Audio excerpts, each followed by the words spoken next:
Hello, I'm Garry Jacobs. I was born in an American middle-class family, grew up in California to lead a very comfortable, normal life. My family was prosperous, so I learned early that money's not the key to happiness. I went to UC Berkeley in 1964, studied psychology because I wanted to learn something about myself. I didn't really learn much about myself. I learned about animals and things like that. And I wasn't satisfied, but I decided to go to medical school and become a psychiatrist so I could spend the rest of my life trying to figure out what it is to be a human being and why I'm here. After 1 month, I dropped out and spent the next 2 years just reading and searching to find out things that I didn't know. I read about Eastern philosophy. I read about Western religion, which I'd never read. I read about philosophies and other things. Had a fascinating time, but at the end of the year, I really couldn't say that I knew more than when I started about what life was really about. So I finally decided to go back to medical school and continue with my original plan. A couple of months before the school year started, I went into a bookstore in Berkeley, and a book fell off the top shelf, landed right on my lap. It was a book entitled Sri Aurobindo, or The Adventure of Consciousness, by Satprem. I took the book on my honeymoon. We went up into the San Bernardino Mountains and the hippie marriage and spent our honeymoon living by a stream. My wife read the book, I read the book, and then we wondered, do we really want to spend the rest of our life wondering whether we've made the right choice or not, whether we found the right path? So I went to medical school for a year, and during the summer we went off to India. And I fell in love with it. We went to Pondicherry to the Sri Aurobindo ashram. And there, to me, by that time, it was already very real and tangible to my experience. The divine spark is not just an idea. It's a real living presence. It's not a question of a belief or a philosophy that you have to, it's not even a practice. It's an experience. It's something that can be felt as peace, or a warmth in the heart, or a peace descending down, or a radiating presence that just embraces you, a silence in the mind, a light deep inside, or an inner sun, or a higher sense of inspiration, or a presence, an invisible, intangible, but very, very concrete, real, undeniable experience. People who have felt it, they say, nobody could ever convince me that this wasn't real. It's not a thought. It's not a belief. It's an experience. And there are a lot of ways to connect to the divine spark, and everybody's got their own way. And I think all the methods have a validity. Just being cheerful is a good way to start. Being open, calling for energy, calling for strength.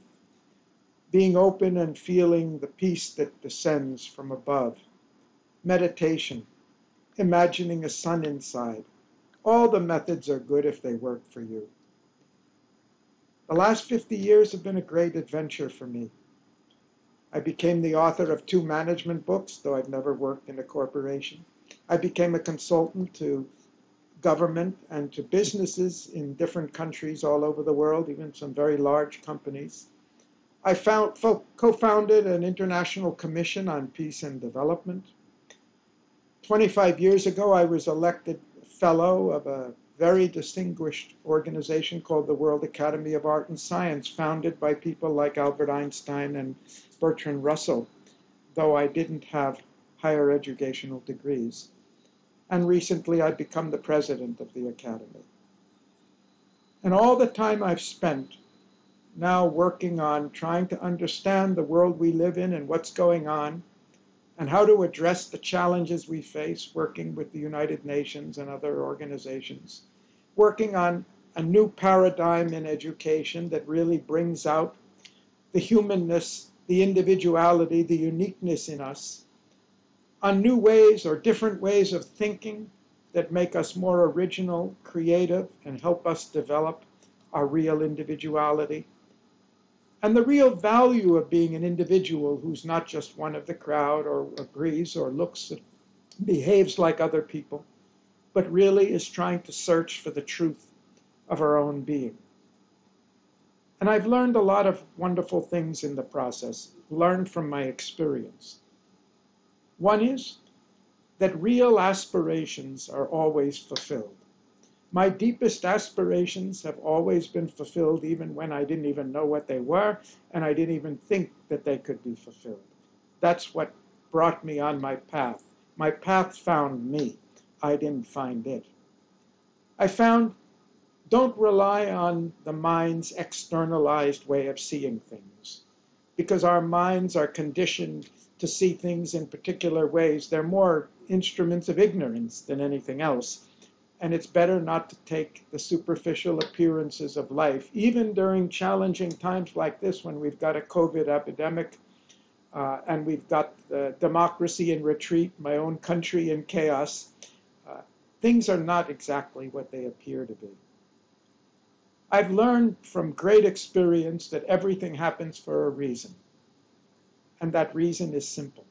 Everything that happens to us happens to help awaken our consciousness. Whether it's good or bad, pleasant or unpleasant, whether it's through success or failure. Everything comes with a message for us to help us awaken our consciousness. And that means the corollary is that nothing happens by chance. I don't believe in chance. I don't think there is anything by chance. Yes, life is a mystery. It's confusing. It's perplexing. It seems to be unjust as well. But that's just because we don't know how to read it. We don't understand its language. We don't yet have the Rosetta Stone for the real science of life that would help us understand why things happen the way they do. I've learned that life is alive, it's conscious, and it responds to our consciousness. And that if we're patient and sincere and objective, we can discover the correspondences between what's going on inside us and what's happening outside us. And with patience and with guidance, and I've been lucky to have great, wonderful guidance in my life, we can discover not only to understand what's happening to us and why, but how to change it and how to move the life we live by changing ourselves inside. Not because we're sorry for what we are, but because there's so much more to discover inside. I discovered the truth of the formula that as we are to the highest truth of our being, life is to us. And if we learn to be true to that, our life changes. As the mother once said, if you always smile at life, life will always smile at you. And it's not just a platitude or an aphorism. It's a truth of our being.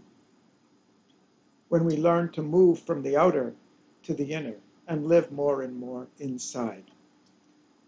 I've discovered not only is there no chance, but there's no waste, because there's something we can learn, something valuable from everything that happens to us. That all problems of life are problems of harmony. Oh, not just quarrels and disagreements with other people and misunderstandings, that's normal. But they're efforts to reconcile and harmonize things that appear to be absolutely contradictory and opposite to each other. And I learned that what appears to be a contradiction is really a complement, is really more of the same if you look in a wider way and see the higher truth. And the practical application is that I've learned it's better never to react to anything, which is very difficult.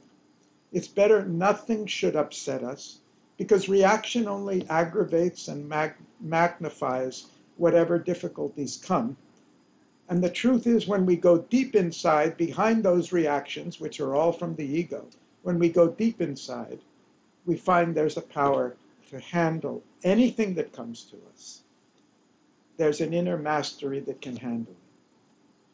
So, to me, the divine spark is a real living reality, and it is real for the world as it is for the individual. And we can use that spark, we can link it to one another. And if we want, we can dedicate ourselves to live for something more than just ourselves, but to live for that spark and offer our acts to that and offer our lives to that. And there's no greater joy than that. And then we discover that life is an adventure of consciousness and joy. I wish you well.